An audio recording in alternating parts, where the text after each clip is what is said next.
привет, друзья! В эфире программа «Пропеллер». Всем привет! Здрасте, здрасте. Наконец-то кончился дождь, вылезло солнце, но мы все еще сидим в студии, и у нас сегодня 3 сюжета, которые... О погоде! Нет, они совсем не о погоде. О лете, о нашем очень непостоянном, таком разном лете. О нашем неоднозначном лете. Неадекватном. Мы все надеялись, что после долгих холодов наконец-то вылезет солнце, также все будут погибать от жары, бегать от волосогрызок, но... Этого не произошло. А почему? От волосогрызок я, конечно, бегала, но под дождем. Вот это еще хуже. Да. Они как агенты Смиты в «Матрице» просто летят. Мы ждали лета, готовились, покупали платьишки, шортики. Вот это, кстати, больная тема. Вы знаете, куда я надеваю свою летнюю одежду? Только на съемки. Ну что, опросы — это очень популярный раздел в «Пропеллере». Опросы у нас практически всегда ведут юные корреспонденты, и на этот раз у нас... Не исключение. Юный корреспондент попробовала свои силы, вышла на улицу и поспрашивала у людей, наконец-то, мнение, нравится им это лето или нет, и как они относятся к этому странному лету. То, что непонятная погода, то жарко, то тепло, то шорты, то шуба, то валенки.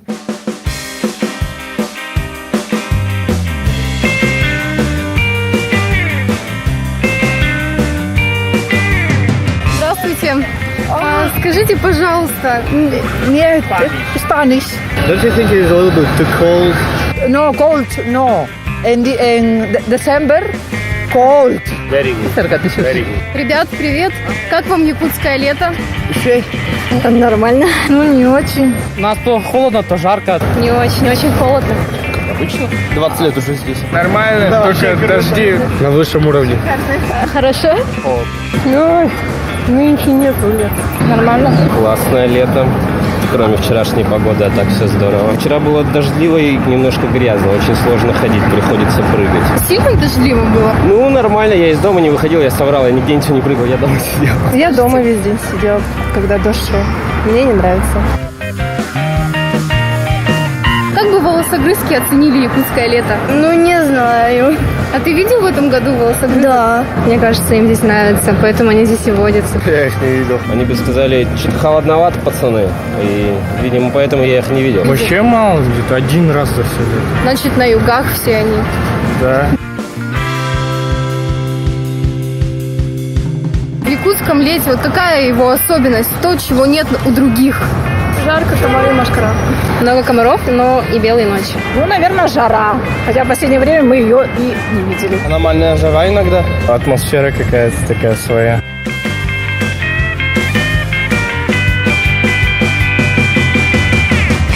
А как вы считаете, лучше зима на Гавайях или лето в Якутске? Лето в Якутске. Ну, лето наше Якутск. Ну, мне лучше здесь. Не зря я здесь остался. Лето на Гавайях. Это тяжелый вопрос. Лето в Якутске.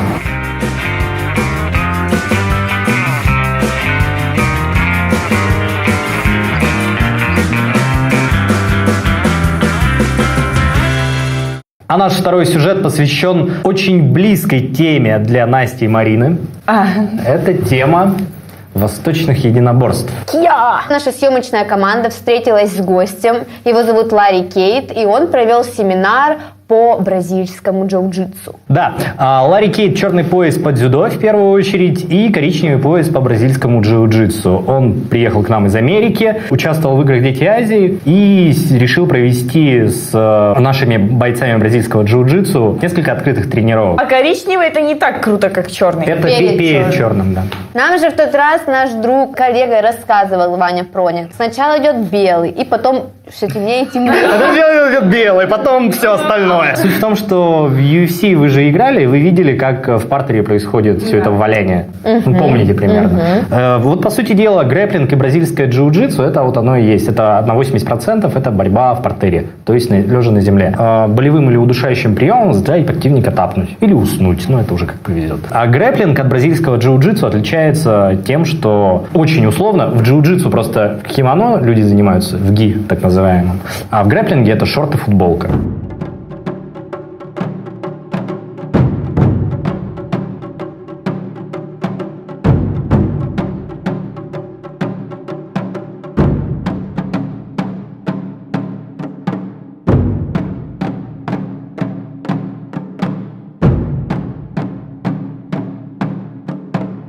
Всем привет, меня зовут Сергей Зубарев.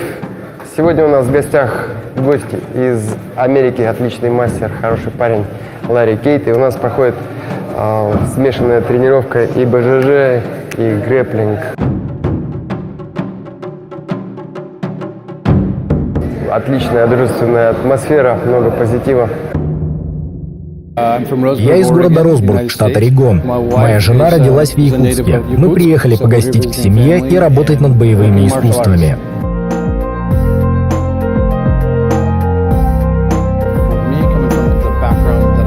Вначале я занимался кодокан-дзюдо. У нас было много борьбы на земле.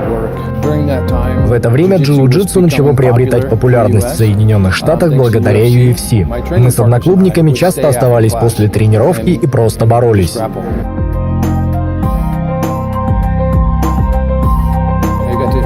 Я участвовал в турнирах по джиу-джитсу. Ранние турниры были очень маленькие.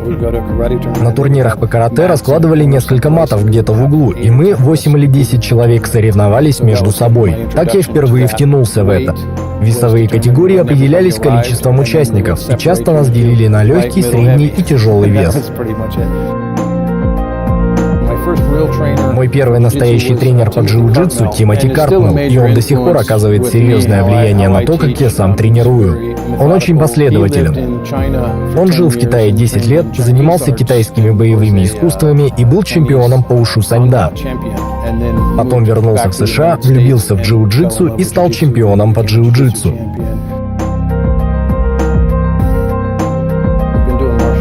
Я занимаюсь боевыми искусствами 35 лет. Джиу-джитсу для меня все еще захватывающий стиль, потому что всегда может научить чему-то новому. Точнее, даже не новому, а большему. Я люблю все боевые искусства. Любой стиль может принести нам пользу. Конкретно в джиу-джитсу придается особое значение технике, а не, допустим, силе или скорости.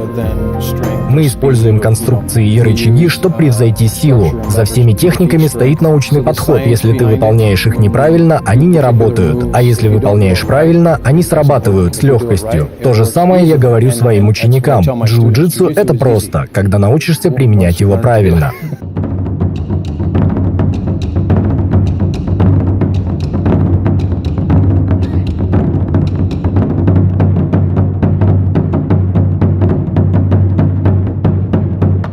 Hi, I'm Larry Keith, Judo black belt and Brazilian Jiu-Jitsu brown belt, visiting from America, and you're watching Propeller.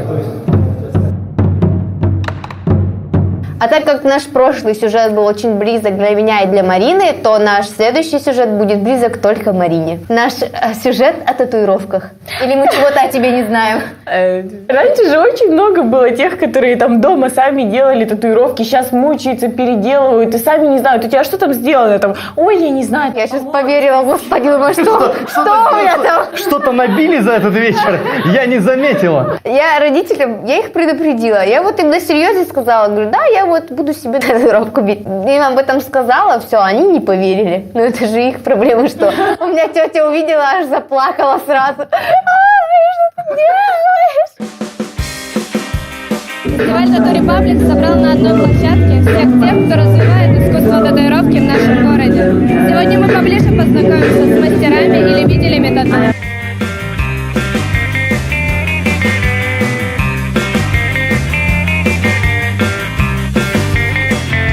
Тату-фестиваль до этого был, 2 раза проводился, в прошлом, позапрошлом году. Вот, но он был более такой коммерческий, что ли. А сейчас мы с ребятами со всеми собрались, с татуировщиками, поговорили, подумали, что лучше все-таки организовать как-то не со стороны. Все вместе, как-то с миру по нитке, вроде как получается. Никто толком особого представления не имеет и не знает то, что есть у нас такое количество мастеров. Но то, что у нас есть такой выбор. Просто кто-то хорошо себя рекламирует, кто-то себя не умеет рекламировать. Плохой пиарщик, так сказать, не обязательно это плохой мастер. Сейчас на данный момент 4 номинации. Реализм, традиционная татуировка, то есть это old school, new school Япония, графика, свободный стиль тему «Мамонт». Придумали для того, чтобы как-то местный фестиваль, выделить его на фоне остальных. Рисовал я с самого детства, я не посещал никаких академических именно курсов. Татуировки меня учил вот именно мой друг, который непосредственно закончил обучение в Москве у Павла Ангела, достаточно известного российского татуировщика. Вот. Ну и в принципе как бы я полный курс обучения прошел. Часто ли люди перекрывают старые татуировки новыми? Каждая 4-я татуировка, которую я делаю, это перекрытие. Я думаю, что человеку нужно 100 раз подумать, прежде чем выбрать эскиз. 7 раз отмерь и 1 раз обрежь. Потому что чем интереснее эскиз, тем больше получаю удовольствие и я, и клиент. Приходилось ли набивать похожие или одинаковые татуировки разным людям? Бывает такое. Мы объясняем, что, действительно, это распространенный рисунок, но если человек хочет, то почему бы и нет? В принципе, я, допустим, ничего плохого в этом не вижу. Это дело сугубо личное, поэтому, было такое, то, что делали похожие и даже одинаковые. Набил ее 18 лет, вот. Просто раньше она была больше, потому что рука была меньше, а татуировки не растягиваются со временем. То есть я вырос, а рука стала больше, и, соответственно, татуировка стала маленькой. Какие стереотипы о татуировках вы слышите чаще всего? Стереотип, то, что татуировка, это несет какой-то смысл. Не обязательно. На зоне спросят, должно быть значение. И что на работу не возьмут. По каким критериям будут выбирать победителя? По художественным, качество контура, качество закраса, полутени и так далее. Место размещения, именно логичность. Удачно или нет, смотрят с татуировкой на том или ином месте. Для этого у нас в жюри сидят люди разноплановые. Есть представители моды, есть представители молодежи, можно сказать, вайнеров, татуировщики из жюри. И каждый как-то по-своему смотрит. Я не считаю, что нужно обязательно вкладывать в них значение какое-то, но я вкладываю. Если эскиз мне нравится, то я сразу набиваю этот рисунок. Большинство думает, зачем, как будешь в старости выглядеть, кто ты будешь внукам говорить, и детям и так далее. У каждого свое мнение. Я вообще этого абсолютно не боюсь, я наоборот индивидуальность и поддерживаю всегда такие идеи.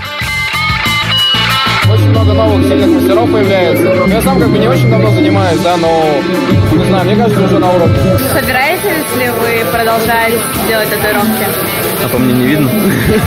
Да. Пока место есть, буду делать. Да, конечно.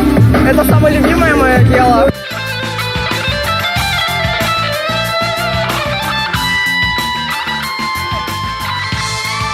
Ну а для вас работала команда телепрограммы «Пропеллер». Заходите в наше сообщество ВКонтакте Проб ТВ, на наш канал на Ютубе Проб ТВ и на наш аккаунт в Инстаграме prop.tv. А мы увидимся с вами ровно через неделю. Всем пока.